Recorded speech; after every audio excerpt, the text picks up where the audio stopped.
I promise you that in history, there was some guy sitting behind a desk who was known for his financial savvy, possibly advising other people in the Netherlands that buying a tulip for the price of a mansion was a good investment, was a solid investment, and that they would make a fortune doing this. Of course, I am referring to Tulip Mania, which was history's first recorded known bubble, where everybody was going around and buying tulips and essentially flipping them and selling them for a profit. It was insane. Does that sound insane to you? The price of tulips was going up and up and up and up until at some point people started to say, why are we spending a lifetime's fortune on a flower when we could be buying a gigantic house instead? And then, of course, we saw a crash. This was the first ever recorded bubble in financial history.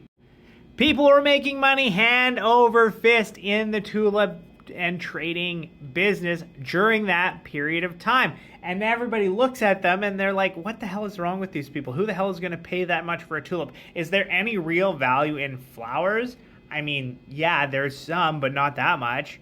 But at the time, I am certain that there were a bunch of people sitting behind a desk making calculations, being like, you know what, this is a solid investment, and absolutely everybody should be doing this as a way to enrich themselves.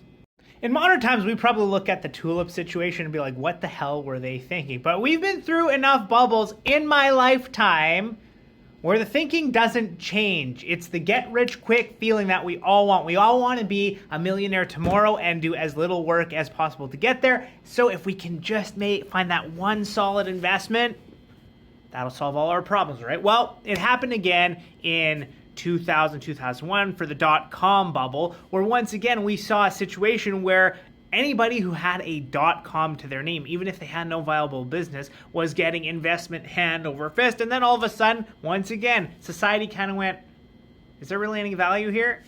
Boom, it tanked again. Can you imagine explaining to our ancestors the idea of a Bitcoin? Like, they would look at us and be like, oh, so you're putting your money on something you can't see, touch it, feel it. You can't go get it whenever you want. You need electricity in order to be able to access it. You guys are out of your mind, right?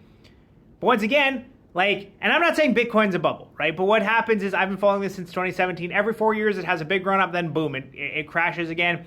Bitcoin has staying power. Some of these other ones have staying power, but at the end of the day, there's a lot of things that are absolutely valueless within these crypto projects. When was the last time you heard the term NFT? You see my point? And right now, it